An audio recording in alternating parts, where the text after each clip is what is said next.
सबसे पहले गायत्री मंत्र हमारे साथ साथ। ओम भूर्भुवः स्वः तत्सवितुर्वरेण्यं भर्गो देवस्य धीमहि धियो यो नः प्रचोदयात्।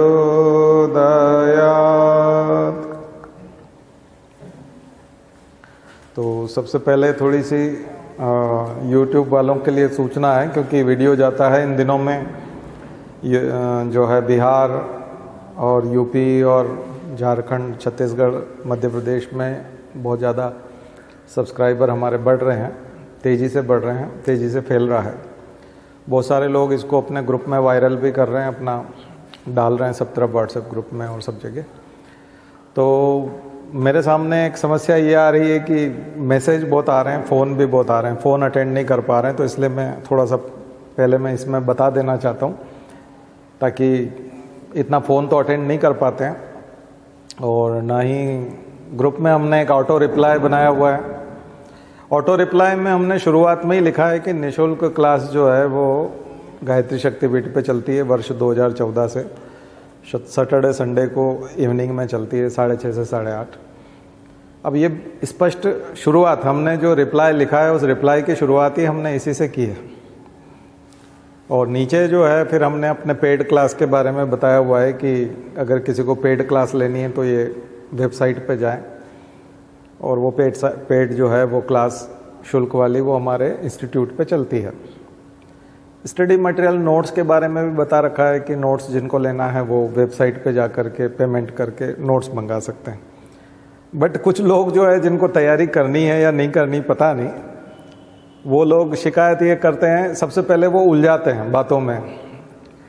साफ साफ सब कुछ लिखा हुआ, लेकिन उनको ये सिद्ध करना है, उनका एक ईगो है, उन्होंने एक कुल मिलाकर जैसे दोस्तों में बोल दिया, घर पे बोल दिया कि दुनिया में निःशुल्क कोई नहीं पढ़ा सकता और निःशुल्क कुछ होता ही नहीं है, ज़रूर कुछ न कुछ गड़बड़ है और ऐसा कोई टीचर हो ही नहीं सकता। अब चूंकि बोल दिया है तो अब एक अहंकार आ गया। तो उस अहंकार के तुष्टिकरण के लिए वो क्या करते हैं कि हमको मैसेज करते हैं कि अपनी पेड क्लास की फ़ीस बताओ।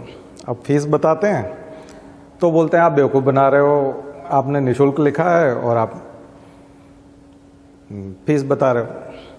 तो हम तो पहले ही जानते थे निःशुल्क होता ही नहीं है। हमने कहा ये बड़ी अजीब चीज़ है, एक तो हम बताना नहीं चाहते, कोई फीस नहीं बताना चाहते, कहीं कोई फीस नहीं लिख रखी है, निःशुल्क क्लास है मतलब निःशुल्क क्लास है। आप सब पढ़ रहे हो, अभी देख रहे हो और आते हैं, और पहले भी आते रहे बच्चे और बहुत सारे आते रहते हैं। और जब पेड क्लास दूसरी है तो आप उसकी फीस क्यों पूछ रहे हो? एक तो साफ साफ लिखा हुआ है ऊपर। तो अब ना अपना ईगो सेटिस्फाई करने के लिए, अपना अहंकार तुष्ट करने के लिए कैसे भी करके, आप देखोगे सास बहू के झगड़ों में भी होता है, कई बार ऐसा होता है कि वो सामने वाले से उगलवाते हैं। मेरे साथ में एक प्रोफेसर था, वो ऐसे ही बोलता था। जब हम बस से उतर करके जाते थे कॉलेज में तो बोलता था देखिए सर कितना अच्छा मौसम है आज। तो मैं जैसे ही बोलता हाँ बहुत अच्छा है, तो बोलता क्या खाक अच्छा है, आपको ये अच्छा लग रहा है? हमने कहा ये बड़ी अजीब चीज़ है। तो फिर जब वो बार बार ऐसा करने लगे, एक बार बस में पास में सीट पे मेरे पास ही आके बैठा, वो बोले आपको पता है अपन लोग नई पेंशन स्कीम में आते हैं? मैंने कहा हाँ न्यू पेंशन स्कीम में आते हैं, क्योंकि 2005 के बाद जो है लगी थी वो वाली जॉब, तो वो नई पेंशन स्कीम थी। हम अपन लोगों को पेंशन सरकार नहीं देगी, ये जो पेंशन मिलेगी ये हमको अपने कंट्रीब्यूशन से ही मिलेगी। मैंने कहा हाँ ये भी बात मैं जानता हूँ। तो आप कुछ करते नहीं और आपको शर्म आनी चाहिए। और आप मतलब क्या है ये 65 साल की उम्र के हो जाएंगे जब हमको पेंशन ही नहीं मिलेगी। और वो झगड़ने लगा मुझसे। हमने कहा यार कमाल है, सरकारी योजना है, उसका मैं क्या कर सकता हूँ? मतलब उसको कुल मिला के झगड़ना था। तो ये करीब 6-7 दिन तक ये दौर चलता रहा। उसके बाद हमने उसको स्पष्ट बोला, हमने कहा देखो तुम जीवन में कभी बात नहीं करोगे। तुम आज के बाद कभी मुझे बात ही नहीं करोगे, ना मेरे पास में बैठोगे। और मैं वहाँ करीब 2 साल करीब रहूँगा, तो मैंने जीवन में कभी बात नहीं की उससे, बात ही नहीं की उससे, क्योंकि बात करने लायक ही नहीं है।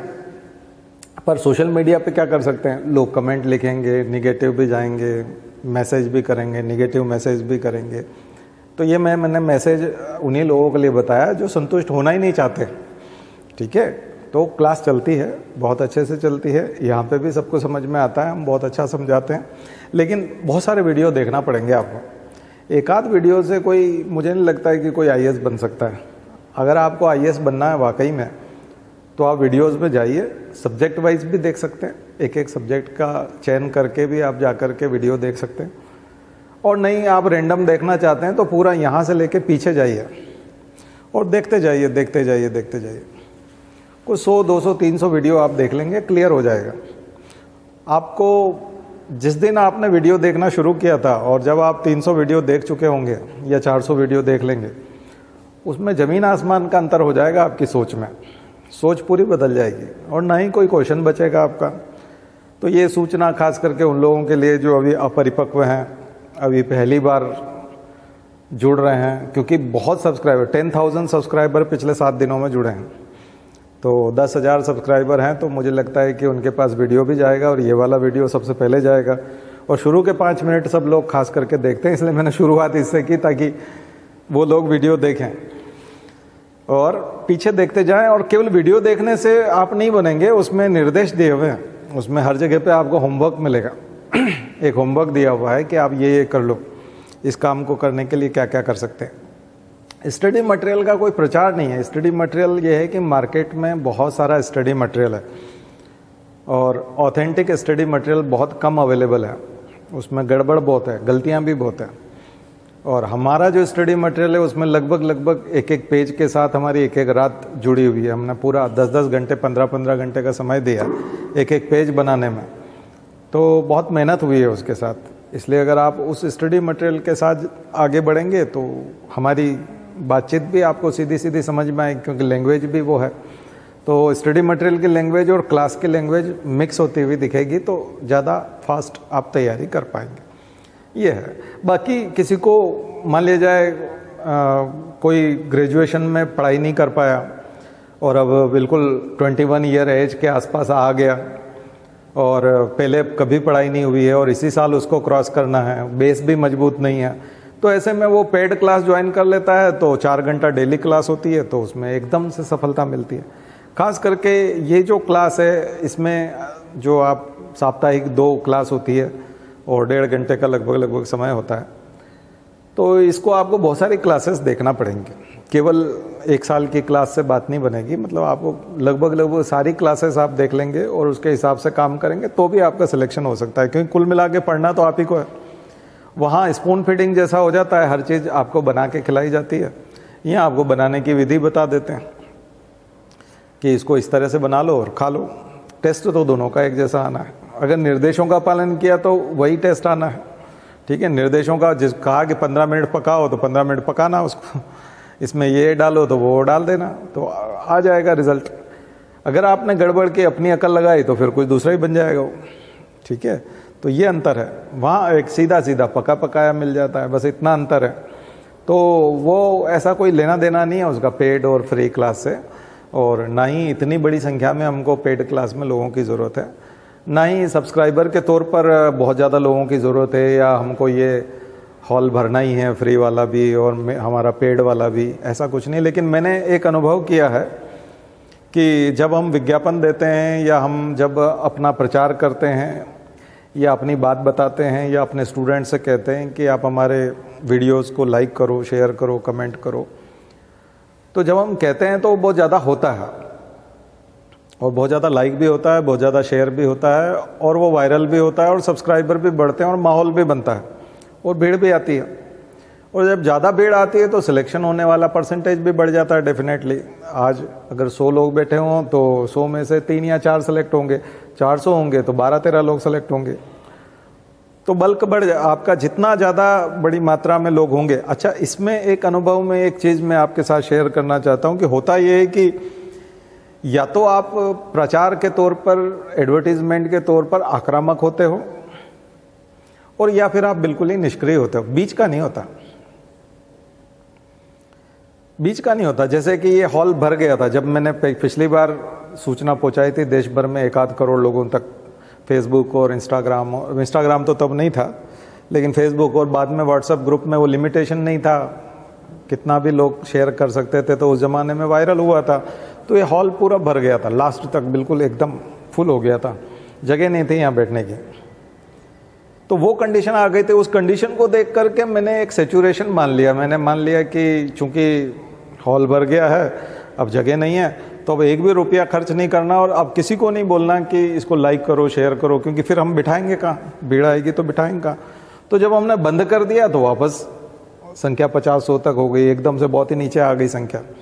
तो कहाँ 500-600 आ रहे थे। और तो दो कंडीशन होती है, बीच का नहीं होता, बीच का नहीं होता कभी भी, ध्यान रखिए। या तो वो बढ़ते जाएंगे बढ़ते जाएंगे बढ़ते जाएंगे, चाहे आप फिर उसमें से भीड़ में से सेलेक्ट करो लोगों को और गिने चुने लोगों को बिठाओ, और या फिर वो बिल्कुल ही बंद हो जाएंगे, बिल्कुल खाली हो जाएगा, आप अकेले रह जाओगे। बीच का कंडीशन नहीं होता है। कोई संतोष, जैसे सेटिस्फेक्शन बोलते हैं ना कि इतना कर लिया, इतना सफिशिएंट है। इसी तरह से मैं जब कमाई करने लगा था तो 1 करोड़ 2 करोड़ साल का कमाने लगा था, और मेरा खर्च जैसे 30 लाख है मान लिया जाए, तो पेड क्लास में जब 30 लाख रुपया मेरा खर्च है तो उसमें भी स्ट्रगल होने लगा। जब मुझे संतोष आने लगा कि नहीं 2 करोड़ की ज़रूरत नहीं है, मेरा तो काम 30 लाख में चल जाता है, तो 50-60 लाख भी बहुत हैं, 70 लाख भी बहुत हैं, इतना भी ज़्यादा पैसा क्या करेंगे, हम तो निःशुल्क में ही लोगों को लगाना चाहते हैं। तो निःशुल्क में भी बच्चे गायब हो जाएंगे, आपके शुल्क वाले में भी गायब हो जाएंगे। तो या तो आपके पास 2 करोड़ आएंगे, 2 के बाद फिर 4 करोड़ आएंगे, फिर 1 क्लासरूम से आप 2 क्लासरूम, 1 बैच से 2 बैच, 4 बैच। इसीलिए आप देखोगे किसी की दुकानें होती है तो 7-8 दुकानें होती है। वो एक रेस्टोरेंट हमारे यहाँ कोई भी खुलता है ना, जैसे बापू की कुटिया या कोई भी है ऐसा, तो उसके पूरी इतनी ब्रांच है। तो या तो आपके बहुत सारे होते हैं, या फिर एक दुकान जिसकी भी वो एक भी ढंग से नहीं चल रही है, उससे पूछो तो उसकी हालत बहुत खराब है, इसलिए तो उसकी एक दुकान है। बात समझ में आई? या फिर उसकी वो फैलेगा और उसका फैलता जाएगा तो बहुत सारी दुकानें हो जाएगी। तो ये बिजनेस का सिद्धांत है। या तो आप आक्रामक रहिए, प्रचार के तौर पर लोगों को बताते रहिए कि हमारी क्लास बहुत अच्छी है, हमारे स्टूडेंट्स को भी कहिए कि आप लाइक करो, शेयर करो, वो भी बहुत सारों को बताएं, तो बहुत भीड़ आएगी, और बहुत भीड़ आएगी और बहुत सारे लोग हो जाएंगे। और या फिर आप अकेले रह जाओगे लास्ट में, अपना 2-4 स्टूडेंट जो आपके अच्छे स्टूडेंट हैं उनके साथ आप रह जाओगे। मतलब आपने जैसे ही संयम बरता, जैसे ही आपने संतोष बरता, जैसे ही सेटिस्फेक्शन लेके आए कि आपका गेम ओवर। मार्केट है ये, उपभोक्तावाद, और ये इतना खतरनाक है कि इसमें जो स्पिरिचुअल टाइप के जो लोग होते हैं, जो सेटिस्फेक्शन लेके आते हैं या मेडिटेशन करते हैं, या वो कई लोग चाहते हैं कि मेरा फ़ोन ना बजे, मैं शांति से रहूं, ऐसे लोग बहुत स्ट्रगल करते हैं और ऐसे लोग बाहर हो जाते हैं। और जिन लोगों को कुछ नहीं आता उनके मिलियंस में व्यू चले जाते हैं और वो पता नहीं करोड़ों कमा रहे होते हैं, और एकदम कार्टून है वो, और उनका कोई लेना देना ही नहीं पढ़ाई लिखाई से। वो लोग हावी हो जाते हैं मार्केट पे और वो राज कर रहे होते हैं और करोड़ों कमा रहे होते हैं, और जो जेन्युइन आदमी है वो स्ट्रगल कर रहा होता है। तो ये मैंने इसलिए शेयर किया क्योंकि मार्केट में अभी यूट्यूब के माध्यम से तो सारा यही गेम हो रहा है। मुझे लगता है मेरा ये एक्सपीरियंस अगर जाएगा तो वो उस चीज़ को क्लियर कर पाएगा। बहुत ईमानदारी से मैंने विश्लेषण किया है, यही होता है। तो ये भी, जब भी आप भी बिजनेस शुरू करो तो थोड़ा आक्रामक तरीका रखना, और आक्रामक तरीके को कभी ढीला नहीं होने देना। अपने प्रॉफिट का एक बड़ा हिस्सा प्रचार पे रखना होता है, और बड़ा हिस्सा मतलब 20%, 10%, और अगर आपने वो बरकरार रखा तो 1000 गुना हो जाएगा। और अगर आपने संयम बरत लिया कि नहीं ये सफिशिएंट है और मेरा काम इसमें हो जाएगा, और अब मैं तनाव मोल नहीं लेना चाहता और अब मैं ज़्यादा चीज़ें संभाल नहीं पाऊँगा, तो फिर आप बिज़नेस करने के लायक नहीं हो। ज़्यादा नहीं संभाल सकते तो फिर इस फील्ड में मत आओ, आपको ज़्यादा संभालने के लिए तैयार होना पड़ेगा। मतलब वो आप जो कंफर्टेबल रहना चाहते हैं ना, उनके लिए बहुत दिक्कत है बिजनेस वाले में। या इसीलिए तो लोग सरकारी नौकरी में जाते हैं, ताकि एक फिक्स अमाउंट जो है उसका जीवन भर आता रहे और उसमें इंक्रीमेंट लगते रहे, और पूरी लाइफ जो है उसको महंगाई के हिसाब से, जैसी जैसी बाजार की महंगाई होगी वैसी वैसी उसकी तनख्वाह बढ़ती जाएगी और उसको एक सैलरी। इसीलिए सरकारी नौकरी करना चाहते हैं लोग। अगर आप सरकारी नौकरी में नहीं हैं, मार्केट में हैं, अपना कुछ धंधा कर रहे हैं, तो ग्राहकों के आने से और आपके जो सब्सक्राइबर हैं, ग्राहक हैं, अगर ज़्यादा आते हैं तो उससे डरना नहीं है, आपको उसमें आगे ही आगे बढ़ते जाना है। इसलिए बिजनेस में जो बिल्कुल डूबते हैं तो वो फिर ऐसा डूबते हैं कि फिर उतरते हैं तो फिर अंबानी जैसे अटानी जैसे उतारना पड़ता है उनको। ठीक है ना, तो अडानी का तो हमने आपको बताया ही था। तो ये सब चीज़ें सत्य है, और हमारे गुरुजी ने तो बहुत पहले ही कह दिया था कि आने वाले समय में कोई भी अमीर नहीं रह पाएगा, समस्त पूंजी पर समाज का नियंत्रण होगा। पूंजी पर समाज का नियंत्रण होगा, राज्य का नियंत्रण होगा, डिस्ट्रीब्यूशन, वितरणकारी व्यवस्था, पूंजी का वितरण हो जाएगा। यही तो इगैलिटेरियन सोसाइटी, उसी को समाजवाद कहते हैं हम लोग, सोशलिज्म उसी को कहा जाता है। पूंजीवाद तो मैंने आपको कहा था, हवन भी, यज्ञ भी जो है वो कम्युनिज्म सिखाता है, ठीक है। तो उसका विधान ही यही है। और हमारे यहाँ तो उसको हम लोग ब्राह्मणोचित जीवनचर्या बोलते हैं। तो ये ब्राह्मणोचित में तो संग्रह का कोई मतलब ही नहीं है, ठीक है। और हमारा कॉन्स्टिट्यूशन डीपीएसपी क्या कहता है, संपत्ति का संकेंद्रण नहीं होना चाहिए, कॉन्सेंट्रेशन ऑफ वेल्थ नहीं होना चाहिए। लेकिन अभी की गवर्नमेंट को लगता है कि हम एक आदमी के पास कैसे भी करके संपत्ति पहुंचाएंगे तो वो मुंह की खाएंगे, क्योंकि ये तो सत्य है ना, डेफिनेटली ट्रुथ है ना। आप इस देश में एक ऐसा आदर्श बना सकते हैं जहां पर कुछ राज्य, हमारे राज्यों में असमानता बहुत है। केरल में आप देखेंगे तो इतने सारे हॉस्पिटल हैं, इतने नर्सिंग होम हैं और इतने डॉक्टर्स हैं, क्योंकि केरल में साक्षरता बहुत है। और एक तरफ बिहार में चले जाएं तो बहुत ही कम साक्षरता है, और बहुत साक्षरता, यूँ तो पढ़े लिखे बहुत हैं, लेकिन वहाँ पर डॉक्टर्स बहुत कम है, सुविधाएं बहुत कम है, और लोगों की पहुँच में ही नहीं है हॉस्पिटल और डॉक्टर। तो बहुत सारे लोग ऐसे ही मर जाते हैं, कुपोषण भी बहुत है। तो केरल और बिहार की तुलना करेंगे तो ज़मीन आसमान का अंतर है। तो हम किसी एक को मॉडल नहीं बना सकते। बिहार को हम आदर्श नहीं मान सकते कि सारे प्रदेश जो है बिहार जैसे हो जाए, सारे प्रदेश केरल जैसे हो जाएं। वैसा करने के लिए हमको बहुत सारा संसाधन चाहिए, एजुकेशन चाहिए, इतने सारा इंस्टीट्यूट चाहिए। तो हम लोगों को बहुत कुछ करना पड़ेगा। यही असमानता आप दुनिया के लेवल पे देखोगे, अफ्रीका के देशों में और यूरोप के देशों में ज़मीन आसमान का अंतर है। तो ये जो असमानता है, इस असमानता के साथ में पूंजीवाद के साथ नहीं जा सकते, समाजवाद के साथ ही जाता है, वितरणकारी डिस्ट्रीब्यूटरी सिस्टम से ही जा सकते हैं। डिस्ट्रीब्यूशन तो करना ही होगा। तो अंतिम सत्य है, ये डिस्ट्रीब्यूशन करना होगा। अगर कोई कहता है कि नहीं नहीं, जो कमज़ोर है वो भी आत्मनिर्भर बने और अपना अपना देखे, ऐसा नहीं होता है भाई, ऐसा होता नहीं है। जनता नकार देगी, उसको गिरा देगी। कोई न कोई आएगा इस तरह से, फिर शेयर मार्केट में लुढ़क जाएंगे। तो इतना ऊंचा कोई चढ़ने नहीं देगा, और चढ़ना भी नहीं चाहिए, क्योंकि संपत्ति का संकेंद्रण होना नहीं चाहिए। नहीं तो वो फिर वही प्लूटोक्रेसी आ जाएगी, क्रोनी कैपिटलिज्म आ जाएगा। इसी को तो हम क्रोनी कैपिटलिज्म कहते हैं, ठीक है ना। तो ये असमानता नहीं होनी चाहिए, असमानता खत्म होनी चाहिए। तो आइए इसी से शुरू कर देते हैं आज का। तो हम आज इंपॉर्टेंस देखेंगे एक कंसेप्ट, इंडो पैसिफिक। शायद पहले बताया था, हिंद प्रशांत नहीं बताया था। Indo Pacific, concept of Indo Pacific बहुत फ्लोट कर रहा है अभी करंट अफेयर्स में। करंट अफेयर्स में बहुत चल रहा है। इंडो पैसिफिक नया टर्म है, बड़ा फैशनेबल टर्म है।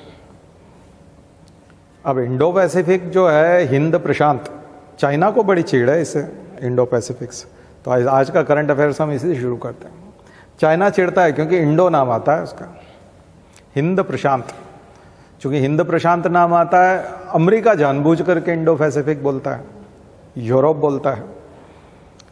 अधिकांश देश जो है, जो चीन के दुश्मनी रखते हैं या चीन को आगे बढ़ते हुए नहीं देखना चाहते, तो चीन को आगे बढ़ते हुए नहीं देखना चाहने के भी बहुत सारे कारण हैं।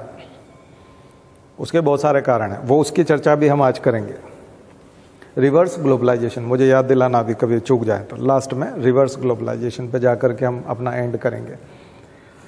तो ये जो इंडो पैसिफिक है, ये भारत केंद्रित है। भारत उसमें बीच में आता है, क्योंकि हिंद महासागर और प्रशांत महासागर की बात करोगे तो इंडिया को तो लेना ही पड़ेगा। और उसमें डोमिनेंस भी अमेरिका का होगा, यूएसए का होगा। डोमिनेट कौन करेगा? अमेरिका। क्यों करेगा? क्योंकि पैसिफिक मतलब प्रशांत क्षेत्र का रिप्रेजेंट वो करता है, और इंडो का कौन करता है? इंडिया करता है। तब जाकर के वो इंडो पैसिफिक बनता है। ऐसे में चाइना एक्सक्लूड हो जाता है, चाइना बाहर हो जाता है। तो चार बड़ी जो है ट्रीटीज हुई हैं, या यूं कहें कि संगठन है, जरा उनके नाम लिख लीजिए। एपेक, सबसे पहले APEC, APEC, APEC, APEC, APEC, APEC, APEC, CP, TPP, इन सब पे शॉर्ट नोट लिखिएगा आप लोग। सीपी, टीपीपी,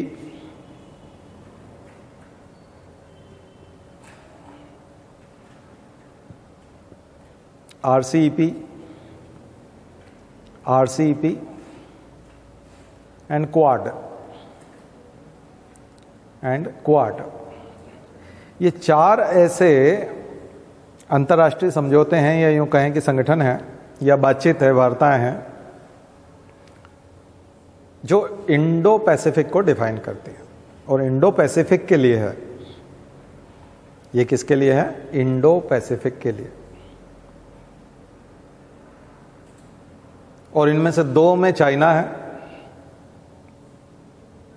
इनमें 2 में चाइना है, और 4 में आपको ऑस्ट्रेलिया मिलेगा, और 4 में जापान मिलेगा। जापान और ऑस्ट्रेलिया 4 में मिलेगा। भारत केवल 1 में है, क्वाड में।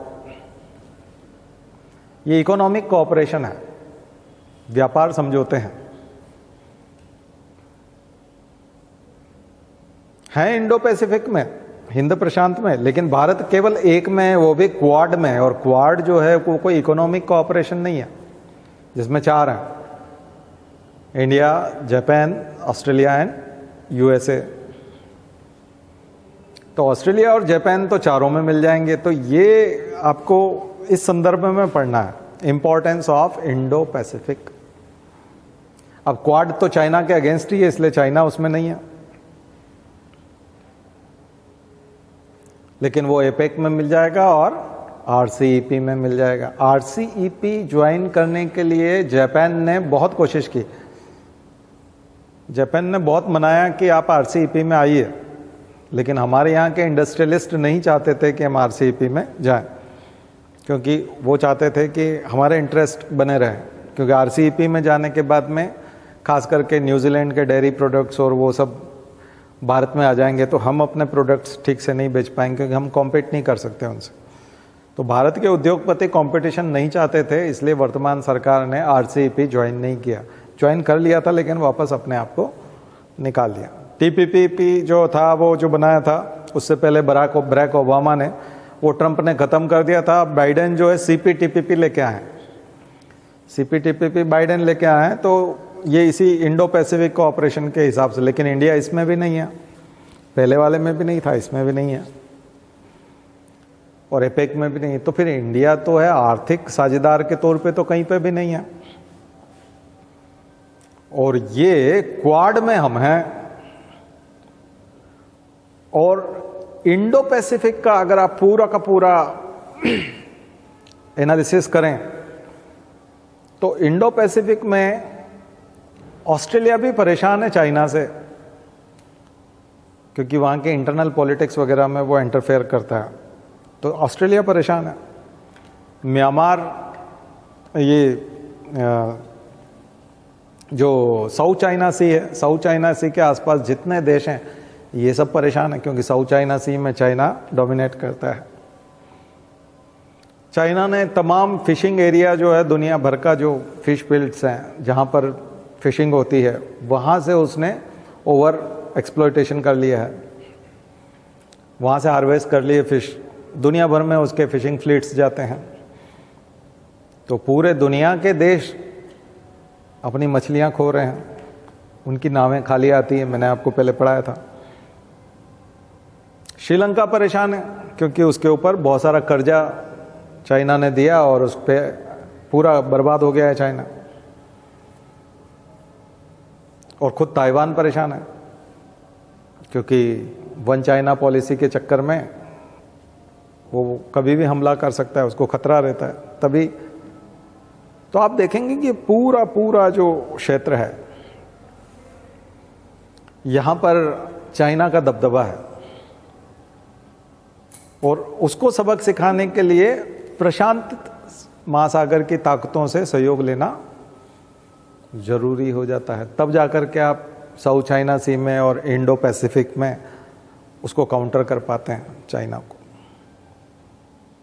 तो बात समझ में आ रही कि इंडो पैसिफिक का इम्पोर्टेंस क्यों और इंडो पैसिफिक जैसे ही बोलते हो चाइना को बड़ी चिढ़ मचती है, क्योंकि इंडो और पैसिफिक दोनों एक हो जाएंगे तो पावरफुल हो जाएंगे, जॉइंट एक्सरसाइजेज होंगे, नेवी की सुविधाएं मिल जाएंगी, है ना। तो जब भी इधर सबमरीन आते हैं या इस तरह के एटॉमिक पावर से लेस फाइटर क्राफ्ट्स या और भी कोई चीज़ें होती है तो उनको बड़ी टेंशन होती है उधर, जॉइंट एक्सरसाइजेस से उसको टेंशन है।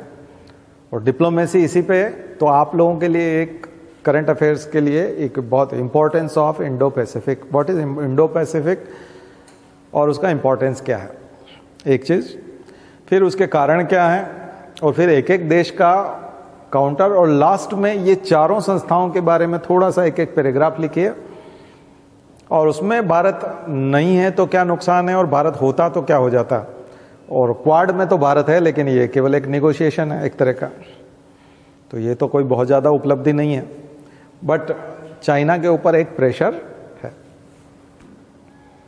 तो ये चीज़ क्लियर हुई, ठीक है, ये है। इसके साथ एक और चीज़ जुड़ी हुई है कि क्या हम लोग इकोनॉमी में अपने अपने देश वाले अपनी अपनी करेंसी में बातचीत कर सकते हैं, यानी व्यापार कर सकते हैं, डॉलर में ना करें तो।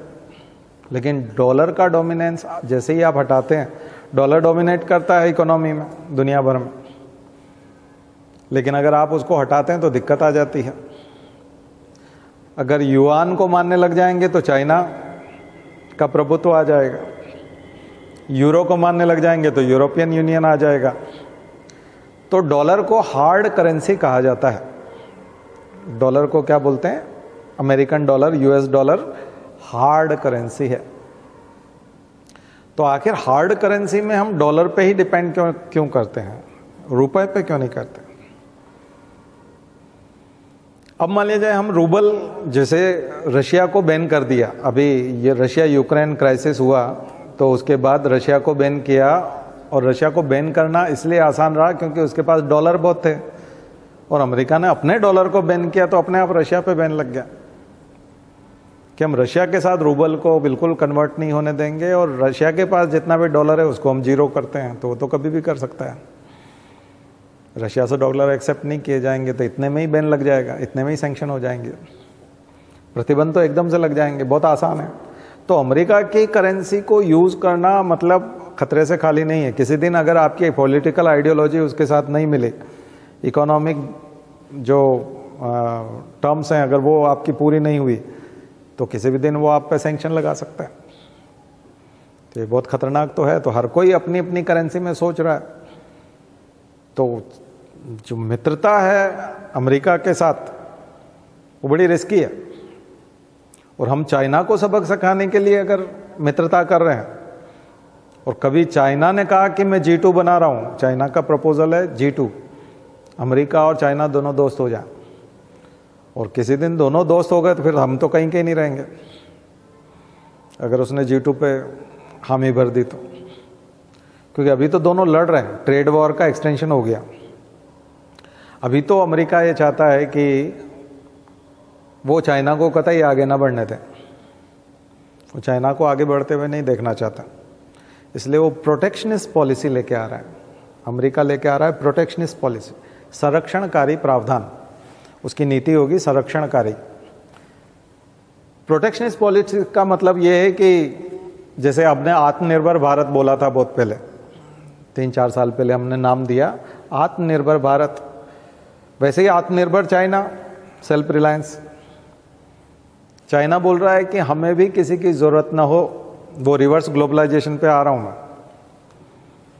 ग्लोबलाइजेशन में एलपीजी में क्या था, एलपीजी में ये था कि दुनिया के अलग अलग देश आपस में व्यापार करते समय में शुल्क, सीमा शुल्क, टैरिफ और ड्यूटीज़, इन सब में काउंटरवैलिंग ड्यूटीज़, तमाम प्रकार के कोई प्रतिबंध नहीं लगाएंगे, खुला व्यापार होगा, ओपन ट्रेड उसका नाम था, ओपन ट्रेड, खुला व्यापार, ओपन कंपटीशन होगा, जो बेस्ट क्वालिटी होगी वो बिकेगी, और दुनिया में कहीं पे भी बिक सकती है, और कहीं पे भी उसके कंपोनेंट बन सकते हैं। जैसे एप्पल के कंपोनेंट कई देशों में बनते हैं, यूएसए की है, लेकिन कंपोनेंट तो कई दुनिया के अलग अलग देशों में बनते हैं। उसके कई घटक हैं, कई सारे कंपोनेंट हैं, टुकड़े हैं एक तरह से, तो टुकड़ों में बनता है और फाइनली असेंबल होकर के दुनिया में बिकता है। यही एलपीजी की खूबसूरती थी।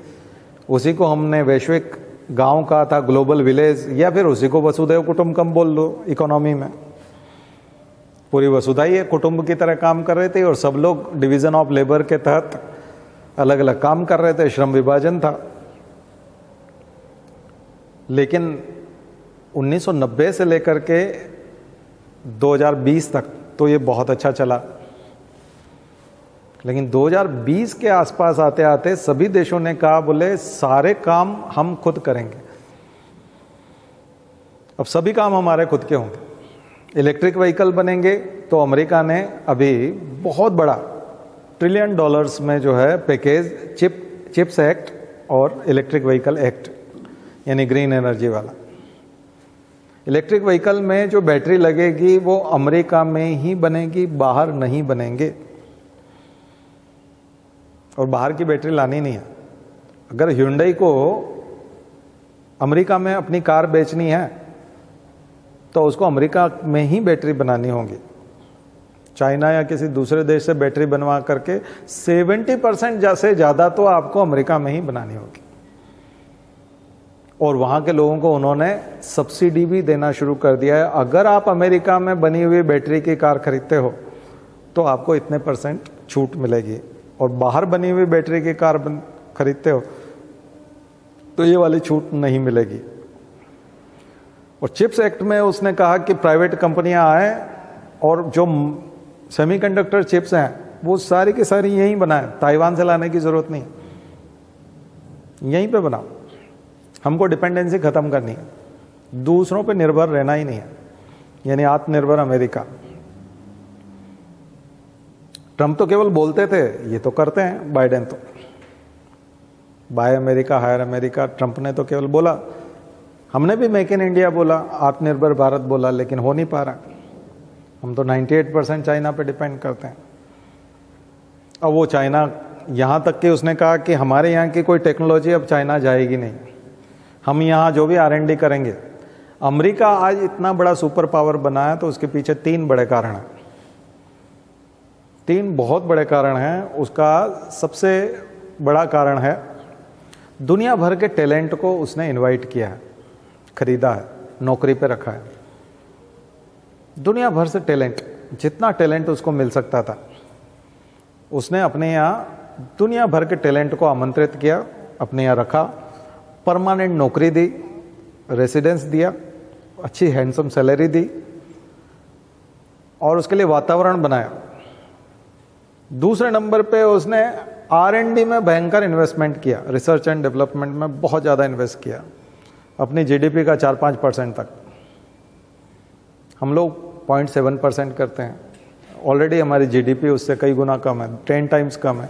उसमें भी हम 0.7% करते हैं और कम होता जा रहा है। उसका 5-6% तक होता है और हमसे 10 टाइम्स से ज़्यादा है। चाइना भी बहुत करता है। तीसरा है कैपिटल मार्केट, वहाँ का कैपिटल मार्केट बहुत ज़बरदस्त है। तो कोई भी एंटरप्रेन्योर है, कोई भी अगर मैन्युफैक्चरर है या कोई भी कुछ आगे बढ़ना चाहता है, कंपनी खोलना चाहता है, कैपिटल मार्केट से ज़बरदस्त लाभ उठाता है। तो अडानी को उसी कैपिटल मार्केट से, डाउ जोन्स से ही तो बाहर किया है एक तरह से। उस कैपिटल मार्केट से, शेयर मार्केट से ही तो बाहर हो गए। अब वहाँ कैपिटल अर्न कर ही नहीं सकता, तो इसलिए वो दिनों दिन कोलैप्स होता जाएगा, सिंकिंग करेगा। 2014 में 200 लोगों में भी दुनिया के टॉप 200 में भी नहीं था अडानी, लेकिन गवर्नमेंट की कृपा से वो 3rd नंबर पे पहुंच गया था। तो वो सब बकवास था। तो ताश के पत्ते की तरह वो गिर रहा है। अभी वित्त मंत्री का बयान देखो, ऐसा लगता है जैसे वो उसकी मंत्री हैं। किसकी? अडानी की। वो बोल रहे हैं कि नहीं, सेबी इंडिपेंडेंटली जांच कर रहे हैं। तो ये बोलने की ज़रूरत ही क्या है, वो तो इंडिपेंडेंटली करना चाहिए उनको। किसी के यहाँ मर्डर हुआ है तो अगर कोई स्टेटमेंट दे एसपी आकर के कि हमारी पुलिस जो है बिना पक्षपात के जांच कर रही, तो बिना पक्षपात के ही जांच होनी चाहिए ना। बोलने की ज़रूरत क्या है आपको? वही चोर की दाढ़ी में तिनका टाइप प्रॉब्लम है ना। और उसकी जांच क्या करना है? और भारत की कोई साख को नुकसान नहीं पहुंचा। साख को नुकसान तो वो तीसरे नंबर का आदमी बन गया था, तो नाच रहे थे कि हमारे देश का आदमी वहाँ हो गया, तो अब साख को बट्टा तो लगेगा, क्यों नहीं लगेगा। तो उसको भारत की साख बनाया किसने? आप ही ने बनाया, इसीलिए तो बट्टा लग रहा है। बनाना ही नहीं चाहिए, वो प्राइवेट आदमी है। ध्यान रखिए, कमजोर के साथ खड़ा होना चाहिए सरकार को, जीवन में ध्यान रखिए। आप प्रशासक भी बनेंगे, कमजोर के साथ खड़े रहिए। कमजोर आदमी है ही इसीलिए क्योंकि वो सही है। कमजोर हमेशा सही होता है, ध्यान रखिए। और कोई बहुत पावरफुल है इसका मतलब वो बदमाश है। ये फंडा समझ लीजिए, बेसिक फंडा है फोर्थ पेपर के लिए भी। पावरफुल मतलब बदमाश, कमजोर मतलब सही आदमी। इसलिए पावरफुल अगर कमजोर होता है तो उसका उद्धार हो रहा है, ठीक है, वो सही हो रहा है, उसको सही किया जा रहा है। वो सही होता नहीं है, होता तो पावरफुल होता ही नहीं। पावरफुल हमेशा बदमाश होता है, ध्यान रखिए। कभी भी अच्छा आदमी पावरफुल नहीं हो सकता। पावरफुल होने के लिए आपको बदमाश ही होना पड़ता है, ये सिद्धांत है। इसलिए प्रशासन हमेशा कमजोर के साथ खड़ा दिखे। भगवान राम कृष्ण कभी राजा महाराजाओं के साथ नहीं रहे। गांधी कभी बड़े बड़े लोगों के साथ नहीं रहे, गांधी छोटे लोगों के साथ रहे। जो पीड़ित होता है उसके साथ रहना होता है। पीड़ित दलित आदमी के साथ जब आप खड़े रहोगे, कमजोर आदमी के साथ खड़े रहोगे, तभी आप सही हो। अगर आप किसी बड़े आदमी को बचाते हो इसका मतलब आप बदमाश हो, आप चोर हो, क्योंकि आप चोर को बचा रहे हो। ये पक्की बात है, अखंड सत्य है, ध्यान रखिए। प्रशासन में कतई शंका नहीं होना चाहिए आपको, कोई डायलेमा नहीं है इसमें। एथिक्स के पेपर में लिख देना बिंदास, बहुत अच्छे नंबर आएंगे, क्योंकि यही होता है, यही होता है। 4 भाई हैं और एक ने कई सारी जमीन पे कब्जा कर लिया, ये कर लिया, वो कर लिया, जो उस खेत पे जाता है उसको पीटता है, तो हमेशा बदमाश आदमी होगा वो। और जो सीधे हैं और अपना काम से काम रखते हैं वो भाई हमेशा पीड़ित रहता है उन 4 भाइयों में। और जो बदमाश होता है वो हमेशा फायदे में रहता है, और वो पावरफुल भी होता है। वहाँ के नेता से भी, वहाँ का नेता उसी बदमाश आदमी से ही दोस्ती करता है। कभी भी नेता कमजोर आदमी से दोस्ती करता ही नहीं है। 4 भाई हैं, अगर उसमें से कोई सीधा है बहुत और सज्जन है और अपने काम से काम रखता है और जमीन भी बहुत कम है उसके पास और मामूली आदमी, उससे कभी भी नेता दोस्ती नहीं रखेगा। नेता हमेशा बदमाश आदमी से दोस्ती रखता है, जो झूठ बोलता है, जो षड्यंत्र करता है, जो साजिश रचता है, जो दूसरों को धोखा देता है, जो किसी को दूसरे की ज़मीन छीनता है, बहुत सारे लोगों को गरीब बना के रखता है, बहुत सारों का पैसा जिसने छीन रखा है, बहुत सारों से कर्जा ले रखा कि लौटाता नहीं है, ऐसा आदमी नेतागिरी में घुसता है, क्योंकि उसको प्रोटेक्शन की ज़रूरत पड़ती है। और जिसने किसी का कुछ नहीं कर रखा वो नेता को कुछ मानता भी नहीं, वो सोचता होंगे नेता, उसको ज़रूरत ही नहीं ना, क्योंकि उसका कोई गड़बड़ ही नहीं है, उसको थाने की भी कभी ज़रूरत नहीं पड़ती, वो थाने में जाने की भी ज़रूरत नहीं पड़ती उसकी। तो हमेशा कोई भी पावरफुल है, कोई भी बहुत ज़्यादा सक्सेसफुल है, वो एक नेटवर्क है, बदमाशों का नेटवर्क है, और तमाम बदमाश आदमी उसके साथ मिले हुए हैं, और उसका अंत बहुत बुरा होता है। ध्यान रखिए, आप कभी उसको देखेंगे, तमाम सिनेमा भी आपको यही देखते हैं, इस टाइप का जो भी एक वो जो टॉप वो होता है, और भले ही वो पूरे उसकी आवाज़ बहुत ज़बरदस्त होती है और विलेन हमेशा ऐसा ही बनाया जाता है ना, लेकिन लास्ट में उसकी ठुकाई होती है, उसके मुंह से खून निकल रहा होता है, क्या होता है, कई बार उसका मर्डर, लास्ट में तो मरता ही है वो, कभी पब्लिक पीट के मार रही होती है या फिर उसको फांसी चढ़ा रहे होते हैं कानून के तहत। वही हैप्पी एंडिंग है। तो होना तो यही है, यानी जो बदमाश है और ताकतवर है और पावरफुल है वो नष्ट होगा, पक्का। कॉन्सेंट्रेशन ऑफ वेल्थ डीपीएसपी भी नहीं होने देता, हमारे तो गुरुजी बोल के गए, ठीक है। ये बिल्कुल सॉलिड सिद्धांत है, बहुत ज़्यादा कंफ्यूजन नहीं होना चाहिए। कई लोग सोचते हैं नहीं वो फलाने सपोर्ट कर रहे हैं, वो इतने अच्छा आदमी, तो ऐसी बात नहीं, कुछ तो अच्छा ही हो गई, कतई नहीं हो सकती। कोई भी सपोर्ट कर, देखिए एम्बिग्युइटी बिल्कुल होनी ही नहीं चाहिए, किसी प्रकार का कोई संशय नहीं होना चाहिए, बिल्कुल भी संशय नहीं होना चाहिए। ये कोई कम्युनिज्म नहीं है, ये कोई समाजवाद नहीं है, ये सत्य है, ठीक है, ये सत्य है। चाहे भगत सिंह को पढ़ लीजिए, चाहे विवेकानंद को पढ़ लीजिए, चाहे सुभाष चंद्र बोस को पढ़ लीजिए, चाहे पटेल जी को पढ़ लीजिए, चाहे जवाहरलाल नेहरू को पढ़ लीजिए, चाहे गांधी जी को पढ़ लीजिए, किसी भी महापुरुष को पढ़ लीजिए, यही सत्य निकलेगा। अब मन को बहलाने के लिए आप कुछ तो भी करते रहे, वो बात अलग है, ठीक है। इसीलिए तो संविधान में प्रोटेक्शन दिया हुआ है, किनको? कमजोरों को, वीकर सेक्शंस। यहां तक कि अभी ईडब्ल्यूएस भी दिया तो किसको दिया? जनरल में किसको दिया? इकोनॉमिकली वीकर सेक्शंस को पकड़ा, तभी तो तारीफ होती है ना सरकार की। वो कानूनी पेंच क्या है वो अलग झंझट है, उसको हम नहीं जा रहे, लेकिन वीकर सेक्शन को पकड़ा। भगवान राम पूरी जिंदगी कमजोर लोगों के साथ रहे, भगवान कृष्ण ग्वाल वालों के साथ और ऐसे लोगों के साथ रहे। दुर्योधन बहुत पावरफुल था, सारे लोगों ने, ताकतवर लोगों ने किसका साथ दिया था? दुर्योधन का। पांडव तो कमजोर थे, जंगल से आए थे, तपस्वियों की वेशभूषा में थे, कपड़े भी नहीं थे ढंग के पहनने को, पत्नी का इंसल्ट अलग हुआ था, तो वो तो पीड़ित थे, दलित थे ना, उस जमाने के दलित थे वो, उनके साथ खड़े हुए भगवान। और वहां बल्कि वो सेवा करने के लिए, रथ चलाने के लिए भी तैयार हो गए, ठीक है। ऑप्शन तो दुर्योधन को भी दिया था, लेकिन दुर्योधन ने भगवान कृष्ण को चुना ही नहीं, उन्होंने कहा मुझे तो तुम्हारी सेना चाहिए। और पांडवों ने कहा था हमको तो आपकी जरूरत है। तो भगवान भी हमेशा कमजोरों के साथ रहते हैं। एडमिनिस्ट्रेटर को भी कमजोरों के साथ रहना चाहिए, शासक को भी पॉलिटिक्स में हमेशा कमजोरों के साथ रहना चाहिए, प्लूटोक्रेट्स के साथ नहीं कभी भी। क्रोनी कैपिटलिज्म, प्लूटोक्रेसी, ये बदनाम शब्द है, ध्यान रखिए। पूंजीपति देश में, अमेरिका जैसे पूंजीपति देश में बहुत ज्यादा फर्क नहीं पड़ता। मैंने आपको बताया वहां रिसोर्सेज बहुत है, जनसंख्या कम है, क्षेत्रफल बहुत ज्यादा है और ऑलरेडी पर कैपिटा इनकम बहुत ज्यादा है, इसलिए वहां इतना फर्क नहीं पड़ता। लेकिन वहां पर भी हेल्थ और एजुकेशन फ्री है और 60% लोग वहां टैक्स देते हैं। हमारे यहाँ केवल 2% देते हैं, भारत में 2% लोग ही टैक्स देते हैं, वहाँ 60% लोग टैक्स देते हैं। और उन सब पैसा जो इकट्ठा होता है उससे एजुकेशन और हेल्थ फ्री किया जाता है। यूरोप में बहुत सारे देशों में एजुकेशन और हेल्थ फ्री है पूरी तरह से। जनसंख्या जहाँ बहुत कम है, रिसोर्सेज पर्याप्त हैं, वहाँ फर्क नहीं पड़ता। लेकिन भारत जैसे देश में बहुत फर्क पड़ता है, इसलिए यहाँ तो कमजोर के साथ आपको खड़ा होना ही पड़ेगा, नहीं तो मर जाएगा वो, खत्म हो जाएगा। आगे समझ में? तो ये क्लियर है। तो मुझे लगता है कि मैंने मिक्स तो कर दिया, लेकिन ये बहुत ज़रूरी है, ठीक है। तो कंसेप्ट क्लियर रखिए।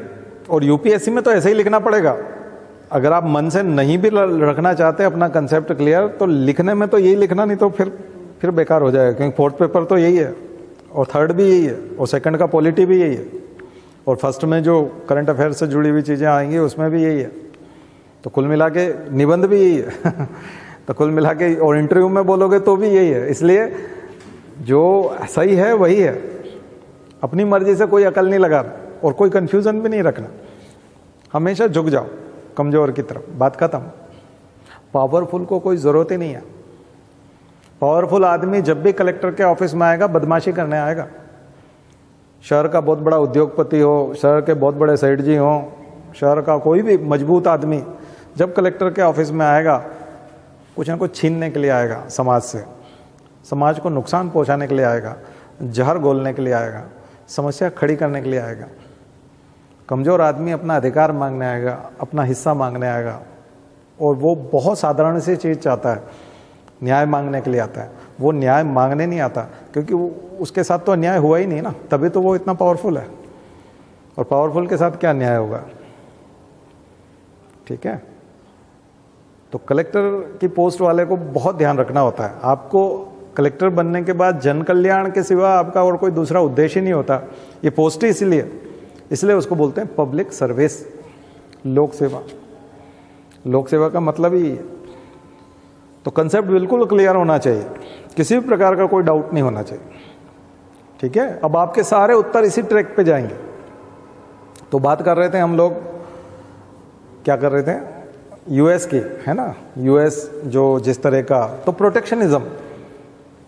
प्रोटेक्शनिज्म को ही आप रिवर्स ग्लोबलाइजेशन कह सकते हैं। जो ग्लोबलाइजेशन हुआ था WTO के आने से, और दुनिया भर में LPG आया, लिबरलाइजेशन, प्राइवेटाइजेशन, ग्लोबलाइजेशन की। अब ग्लोबल विलेज होगा, दुनिया के अलग अलग देशों में अलग अलग कंपोनेंट बन के असेंबल होंगे और सेल होंगे।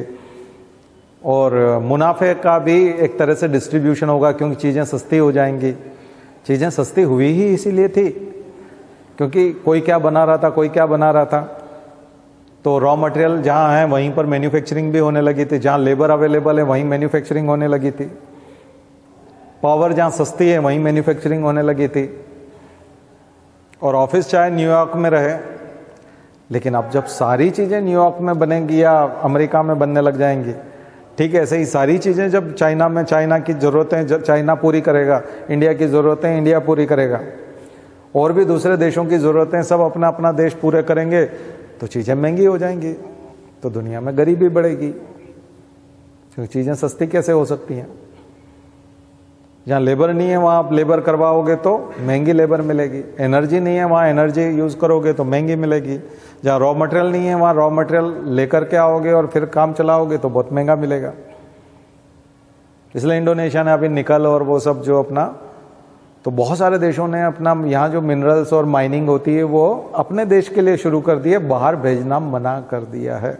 बहुत सारे देशों ने अब निर्यात करने से मना कर दिया कि हम अब अपना मटेरियल एक्सपोर्ट नहीं करेंगे, बल्कि बाकी की स्किल्स हम कलेक्ट करेंगे, और बल्कि जो देश टेक्नोलॉजी हासिल कर लेगा वो दूसरे को टेक्नोलॉजी कतई नहीं देगा, क्योंकि दूसरे को देने से तो वो बनाने लग जाता है।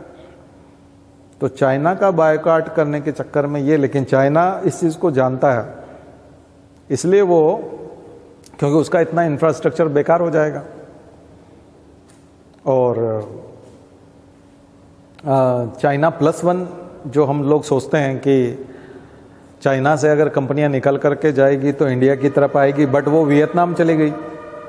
वियतनाम सबसे बड़ा अल्टरनेट बन के निकला चाइना का, भारत से भी ज़बरदस्त, और हम फेल कर गए, मिस कर गए, क्योंकि वियतनाम ने वो सारी चीज़ें दी जो चाइना में थी, और अमेरिका या यूरोप की पहली पसंद अब वियतनाम हो गया।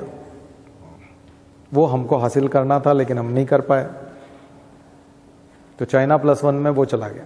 ठीक है, तो उसको समझिएगा, चाइना +1 पॉलिसी में चाइना में यदि उत्पादन रुकेगा या मैन्युफैक्चरिंग नहीं होगी तो फिर कहाँ होगी?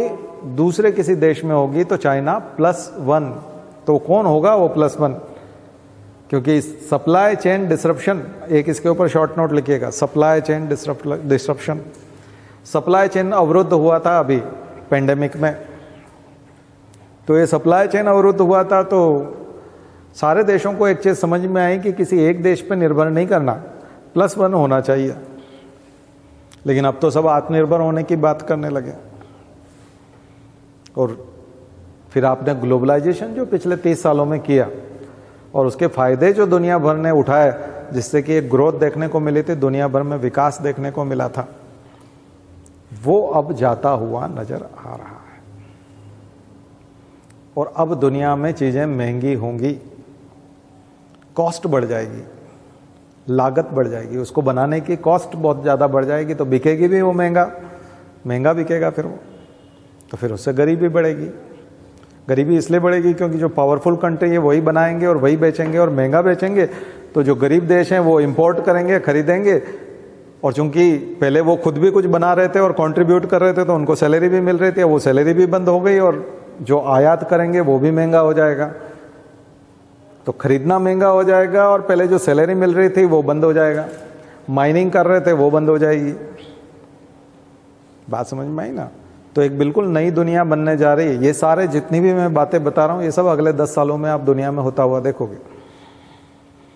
अगले 10 साल की भविष्य है ये। तो ये स्थितियां आने वाली हैं। और जहां तक दुनिया भर की आवश्यकताओं का सवाल है और कंज्यूम करने वाली बात है, तो दुनिया भर में जिन देशों में जनसंख्या बहुत कम है और बुजुर्गों की संख्या बहुत ज़्यादा है, खास करके जापान में बुजुर्ग बहुत है, तो एक ये भी एक विकास की प्रॉब्लम है। जो भी विकसित होता है उसके यहाँ जनसंख्या बहुत कम हो जाती है। अमेरिका में तो जनसंख्या का असर इसलिए नहीं पड़ता, जनसंख्या तो अमेरिका में भी बहुत कम है क्योंकि टोटल फर्टिलिटी रेट और वो बहुत ज़्यादा नहीं है, लेकिन अमेरिका इमिग्रेशन को अलाउ करता है। बाहर से अगर कोई आकर के अमेरिका में बसना चाहता है तो बहुत आसानी से बस सकता है। वो स्वागत करता है दुनिया भर से टैलेंट का, और वो आ सकता है दुनिया में, दुनिया से कहीं से भी। तो अमेरिका के आगे बढ़ने के 3 कारण जो मैंने बताया आपको, R&D में इन्वेस्टमेंट, दुनिया भर का टैलेंट का निमंत्रण देता है, और तीसरा कैपिटल मार्केट बहुत अच्छा बना के रखता है, उससे वो दुनिया पे राज करता है। दुनिया की सबसे बड़ी इकोनॉमी है। दूसरे देश ऐसा नहीं कर पाते। यूरोप भी बाहरी लोगों को कम पसंद करता है, खास करके जापान तो बिल्कुल भी नहीं करता। तो वहां केवल बुजुर्ग लोग हैं, और जो बुजुर्ग होते हैं उनके पास पेंशन होती है, और दुनिया भर में अच्छी पेंशन होती है। दुनिया भर में लोग जहां जनसंख्या कम है, 15 से 20 साल 25 साल तक परिवार के ऊपर निर्भर करते हैं। माता पिता उनका पालन पोषण करते हैं, फिर वो जब कमाने लग जाते हैं तो अपना पालन पोषण खुद करते हैं। एक ज़माने में लोग अपने बच्चों से अपेक्षा करते थे कि यही हमारा पेंशन है और यही फिक्स डिपॉजिट है, क्योंकि हमारे बच्चे जो है फ्यूचर में हमारा केयर करेंगे बुढ़ापे में। लेकिन अब वो नहीं रहा। अब लोग सरकारी योजनाओं में पैसा लगाते हैं, पेंशन स्कीम्स में पैसा लगाते हैं, और इतना पैसा अर्जित करके रखते हैं कि बुढ़ापे में उनको किसी की सहायता की ज़रूरत ना पड़े।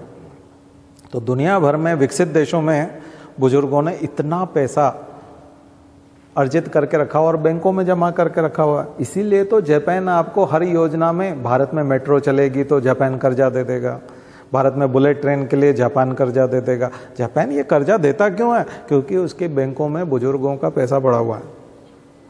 उसके यहाँ बुजुर्ग बहुत ज़्यादा हैं और बुजुर्गों को पेंशन बहुत सारी मिलती है, और पेंशन का पैसा वहाँ बैंकों में है। और वो अगर इंडिया में आता है तो 1% ब्याज पे वो पैसा दे देते हैं। भारत को 1% पे दे देता है, 1%, साल का 1%। तो इतना सस्ता ब्याज पे वो पैसा इसलिए दे देता है क्योंकि वहाँ तो उसके लिए वो पैसा संभाल के रखना भी एक तरह का बोझ है। यहाँ 1% तो मिल ही जाएगा, तो 10 साल के लिए, 20 साल के लिए वो भारत को कर्जा देने को तैयार है। भारत किसी भी, उसको मालूम है कि भारत एक बढ़ती हुई अर्थव्यवस्था है, इसका कर्जा कहीं डूबने वाला नहीं है। तो इसलिए अमेरिका हमेशा कर्जे के लिए तैयार, जापान जो है हमेशा कर्जे के लिए तैयार रहता है। ठीक है, हमेशा भारत को कर्जा देना चाहता है, बट वो अडानी जैसे लोगों को नहीं देना चाहता कर्जा, वो भारत के सरकार को नहीं देना चाहता, वो इंफ्रास्ट्रक्चर में देना चाहता है। वो इसलिए आपके रिश्तेदार भी, कभी आप मान लीजिए बाइक खरीदना चाहते हो तो आपको कर्जा नहीं देंगे, आप कार खरीदना चाहते हो तो रिश्तेदार आपको कर्जा नहीं देंगे।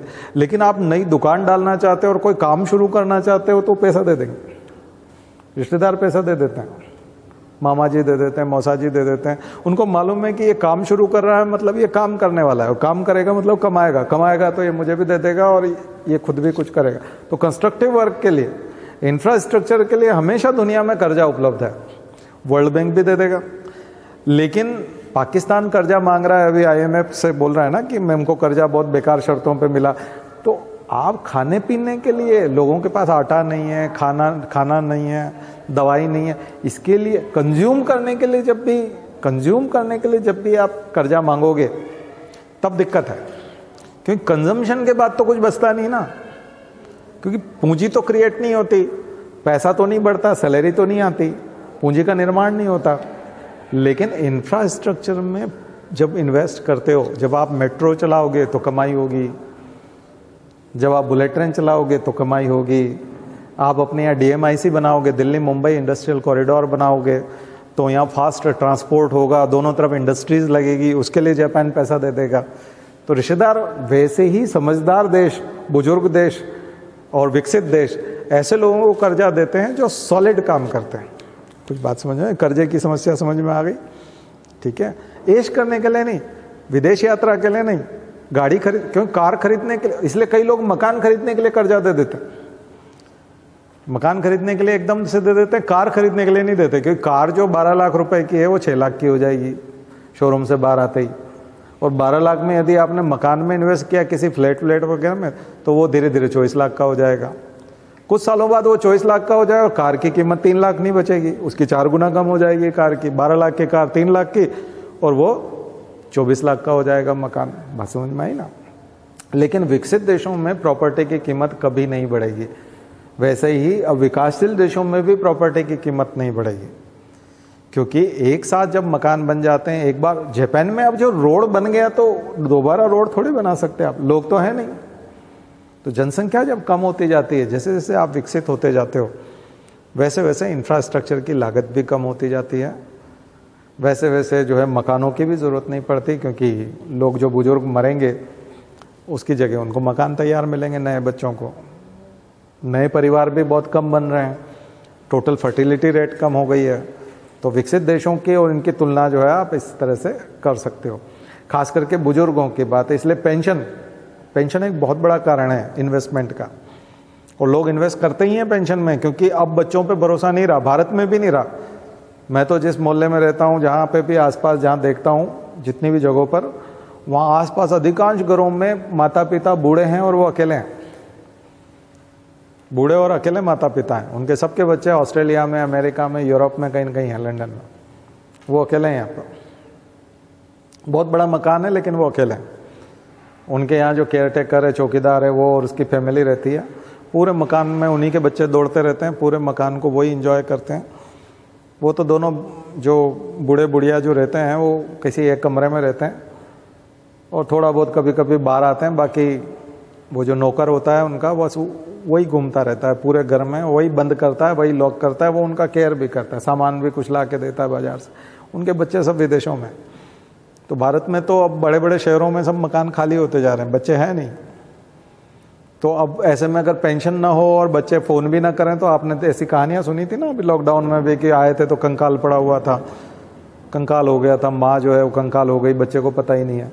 कई लोग तो कांटेक्ट ही नहीं करते, कई कई महीनों तक बात नहीं करते अपने माता पिता से। तो ये झंझट हो गया। ये सब आप विकासशील से जब विकसित देश में पहुँचते हो तब ऐसी घटनाएँ मिलती हैं, ये सब चीज़ें होती है। तो सामाजिक प्रभाव, मैंने आपको सामाजिक प्रभाव, आज हम इन्वायरमेंट की बात नहीं कर रहे, पर्यावरणीय प्रभाव नहीं देख रहे, हम सोसाइटी वाली बात कर रहे हैं, ठीक है। तो अमेरिका का अगर ये डी ग्लोबलाइजेशन यानी रिवर्स ग्लोबलाइजेशन अगर हुआ तो फिर गरीबी बढ़ेगी, और जो प्रॉस्पेरिटी आपने अभी देखी पिछले सालों में, 30 सालों में, और जो ग्रोथ देखी, वो ग्रोथ अब डी ग्रोथ हो जाएगी, ठीक है। आइए थोड़ा सा भारत की ग्रोथ पे भी बात कर लें कि भारत में क्या वाकई में ग्रोथ है। अभी जो बजट आया, तो बजट से तो ऐसा लगता है कि नहीं सब कुछ ठीक ठाक है, बट हम दो सेगमेंट में भारत को देखें, हैव्स एंड हैव नॉट, यानी जिनके पास है और जिनके पास नहीं है। तो जिनके पास बहुत कुछ है और जिनके पास बिल्कुल कुछ नहीं है। तो यदि हम कुछ रिपोर्ट्स के बारे में बात करें, कुछ पिछले, जैसे सियाम रिपोर्ट देखें हम लोग, भारत की अगर कुछ एनालिसिस करना है तो कुछ रिपोर्ट्स देखें, तो रिपोर्ट्स में आप देखेंगे कि खास करके रूरल एरिया में और सेमी अर्बन एरिया, टाउन वगैरह होते हैं छोटे, वहाँ अगर आप देखोगे तो टू व्हीलर की बिक्री, खास करके टू व्हीलर की बिक्री से एक आइडिया लगता है कि लोगों की आर्थिक सेहत कैसी है, इकोनॉमिक हेल्थ। टू व्हीलर की बिक्री से इसलिए पता चलता है कि जब भी टू व्हीलर की बिक्री बढ़ती है तो हमेशा मिडिल क्लास और लोअर मिडिल क्लास लोग टू व्हीलर खरीदते हैं। 38% नुकसान हुआ है, नीचे गिरा है टू व्हीलर का ग्रोथ। टू व्हीलर जो है बिकना 38% नीचे गिरा है। लेकिन जो 1 करोड़ से लेकर 10 करोड़ तक की कारें हैं उनमें 250% का इजाफा हुआ है, 250% ग्रोथ हुई है। 1 करोड़ से लेकर 10 करोड़ तक की जो लग्जरी कार होती हैं उनमें क्या हुआ है, 250% की ग्रोथ है। तो इसका मतलब है कि मिडिल क्लास और लोअर मिडिल क्लास और श्रिंक हो रहा है और गरीब हो रहा है, और वो टू व्हीलर खरीदने लायक भी नहीं रहा। और जो बहुत अमीर लोग हैं वो और अमीर होते जा रहे हैं। अनइक्वल ग्रोथ, असमान विकास, अमीर अमीर हुआ है और गरीब गरीब हुआ है। जिनके पास नहीं है उनके पास अब और भी बहुत सारी चीजें, समस्याएं पैदा होने वाली हैं, और जिनके पास है उनके पास और बहुत ज्यादा आ गया है। सियाम रिपोर्ट जाकर के सर्च करिएगा, 2018-19 तक के आंकड़े देखिए, अभी 21-22 के आंकड़े देखिए।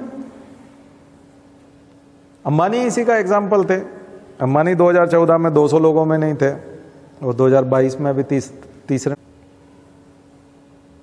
तो जिसके पास सबसे ज्यादा था वो कहां पहुंच गया था? तो ऐसा क्या हुआ जब सब कुछ बंद था, पूरा देश लॉकडाउन में था, लोगों के पास रोजगार नहीं थे, खाने को नहीं था, लोग सड़कों पे थे, तब ऐसी कौन सी कमाई हो गई कि आप तीसरे नंबर पे पहुंच गए 200 से? कुछ ना कुछ गड़बड़ है। तो वो मैंने पिछली बार बताया था, बैंक, पॉलिटिक्स और कॉरपोरेट नेक्सस, पूरा दोनों का, तीनों का गठजोड़। इसलिए तो एनपीए बहुत ज़्यादा होता है। वो अपने लोन को ही इनकम बताते हैं और इनकम बता के शेयर मार्केट में शो करते हैं और लोगों का, इन्वेस्टर का विश्वास हासिल करते हैं। यही तो वो हिंडनबर्ग ने निकाला है।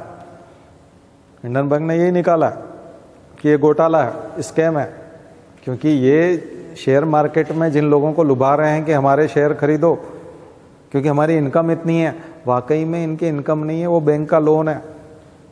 बैंक के लोन को इन्होंने इनकम बता दिया है।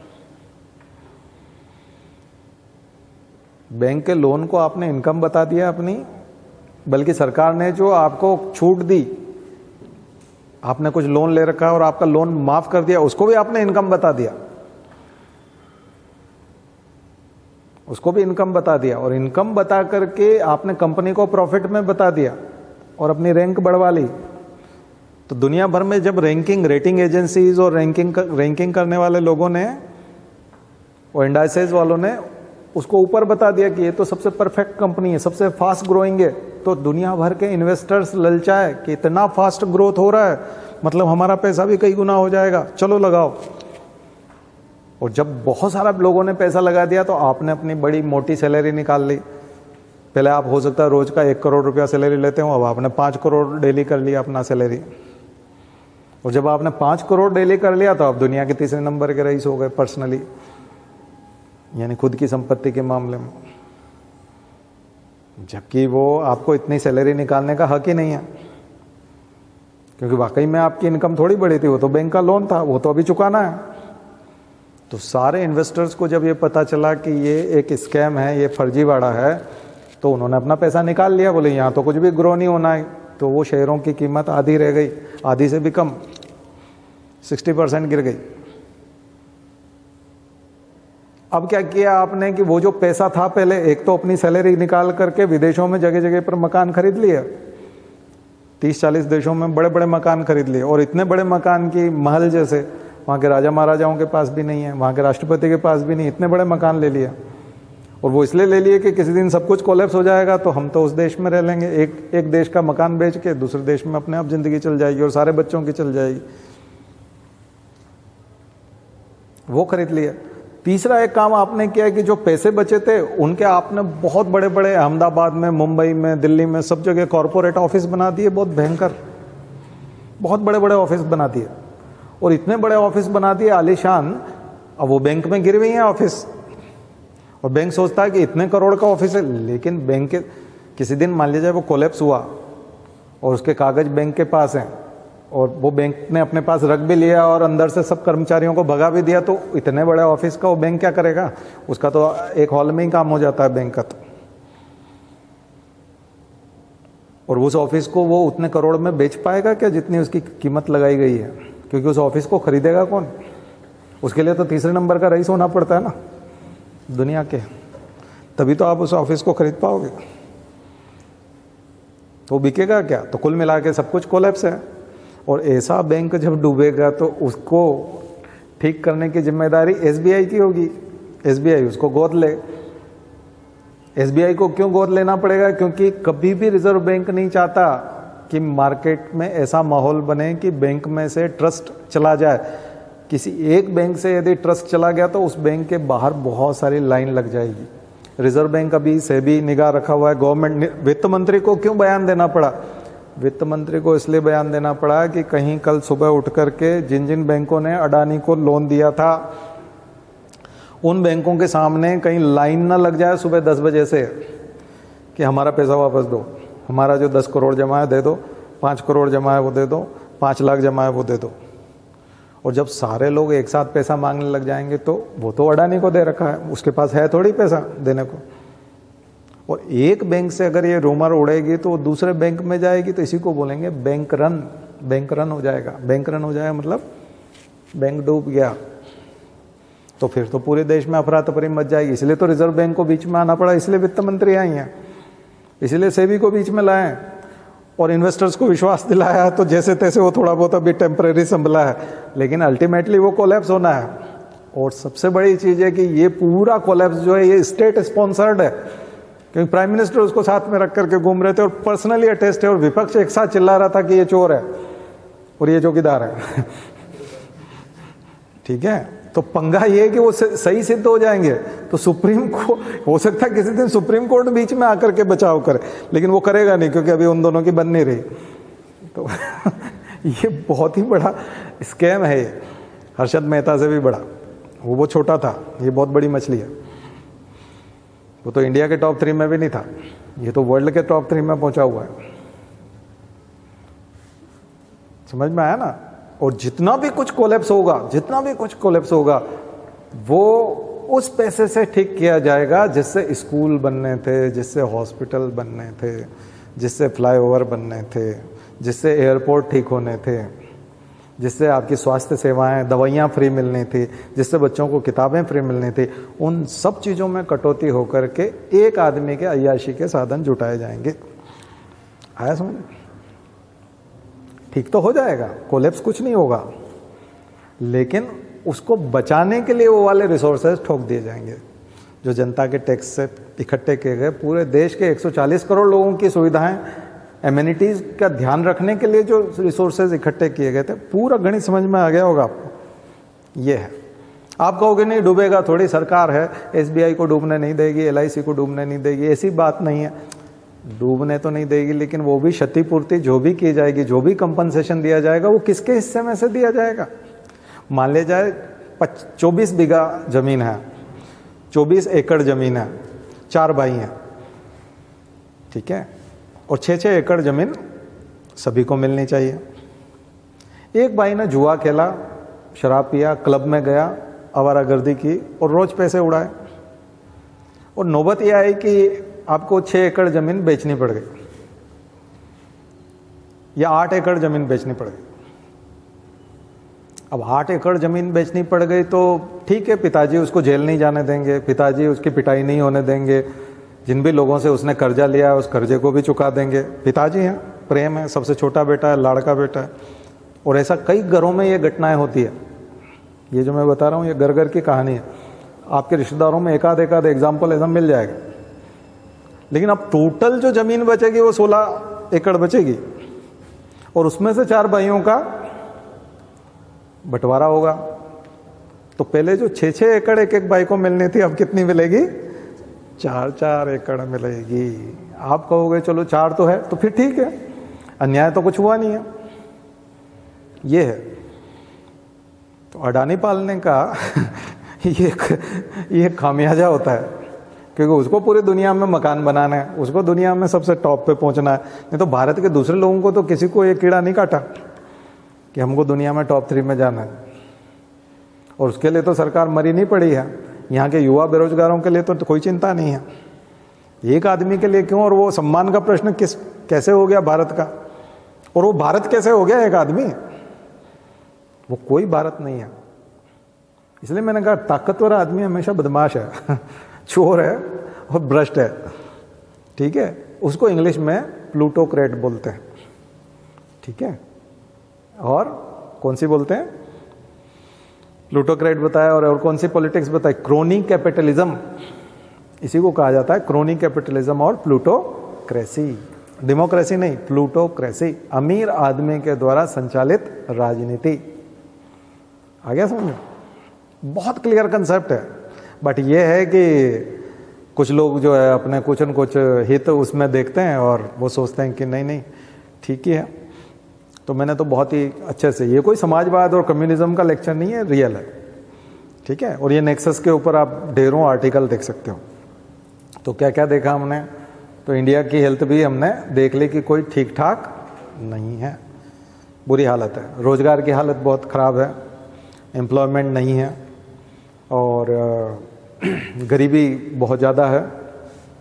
अमीर आदमी अमीर होता जा रहा है, उसके पास बहुत सारी सुविधाएं बढ़ रही है, और बैंक लोन भी उसी को दे रही है सबसे ज़्यादा।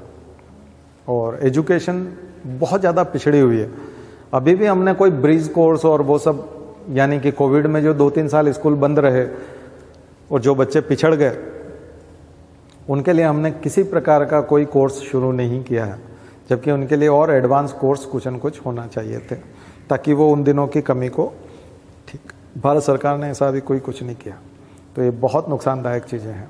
बजट में इन सब चीज़ों के लिए प्रावधान, बजट में अलग से बताऊंगा आपको, महीने भर बाद जब खूब सारे एनालिसिस आ जाएंगे तो फाइनली हम महीने भर बाद बजट के ऊपर और इकोनॉमिक सर्वे के ऊपर क्लासेस करेंगे, क्योंकि इकोनॉमी में जाएंगे तब। अभी तो हम चूँकि बायोटेक्नोलॉजी में और साइंस टेक करेंगे, उसके बाद जब हम इकोनॉमी में जाएंगे तब बजट के ऊपर क्लास करेंगे, ठीक है। तो ये चीज़ है। एक फैसला आया है Kaushal Kishore versus UP state का, सुप्रीम कोर्ट का, उसको डिस्कस कर लेते हैं।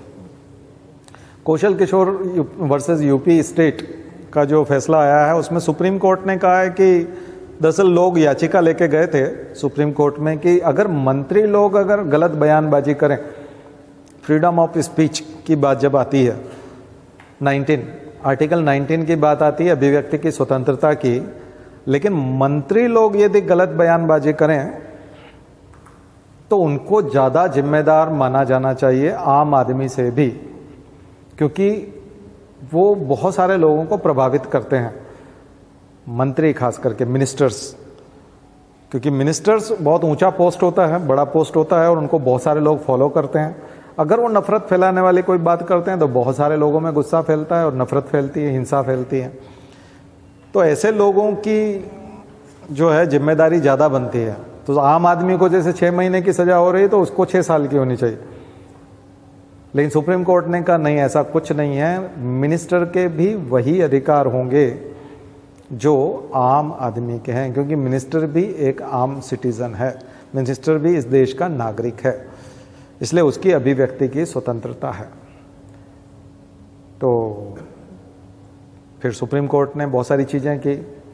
तो जो आर्टिकल में पढ़ रहा था उसमें ये चर्चा थी कि अभिव्यक्ति की स्वतंत्रता के ऊपर 19 के ऊपर जब बहस हो रही थी, तो जिस शहर में हो रही थी वहीं पर बाहर दंगे हो रहे थे। संविधान सभा जब इस पर विचार कर रही थी 1948 में, तो उस समय में बाहर दंगे भी चल रहे थे, हिंदू मुस्लिम दंगे भी चल रहे थे। और उस समय में हिंदू मुस्लिम दंगे मतलब ऑर्गेनाइज़र जो आरएसएस का अखबार है वो सब बहुत ख़तरनाक लिखता था और बहुत हिंदुओं को बहुत भड़काता था अपने अखबार में, तो उसकी वजह से दंगे भी बहुत होते थे। तो नेहरू ने बैन लगा दिया था।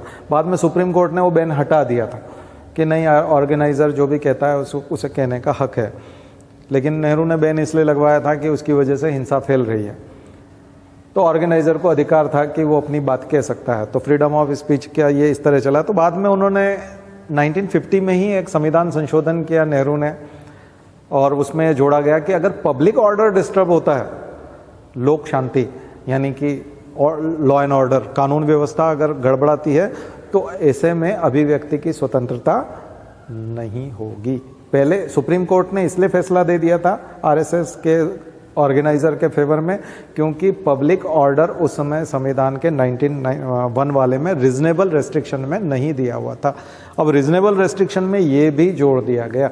उसमें ये तो था कि कोई हमारा मित्र देश जो है वो नाराज ना हो जाए और छोटी मोटी बहुत सारी चीज़ें, लेकिन पब्लिक ऑर्डर नहीं था। पब्लिक ऑर्डर को बाद में जोड़ा गया। तो ये जो पूरा मसला है इसको आप थोड़ा सा अच्छे से कर लीजिएगा, क्योंकि फैसला आया है Kaushal Kishore case versus UP state वाला, तो इसको थोड़ा सा देख भी लीजिएगा। तो आपको सार मैंने समझा दिया।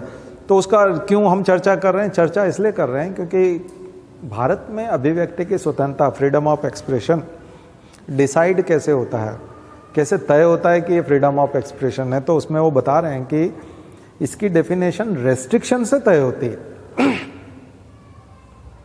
फ्रीडम ऑफ एक्सप्रेशन की डेफिनेशन ये नहीं है कि आप कितना स्वतंत्रता है आपको बोलने की, बल्कि फ्रीडम ऑफ एक्सप्रेशन की डेफिनेशन ये है कि आप ये चीज़ें नहीं कर सकते,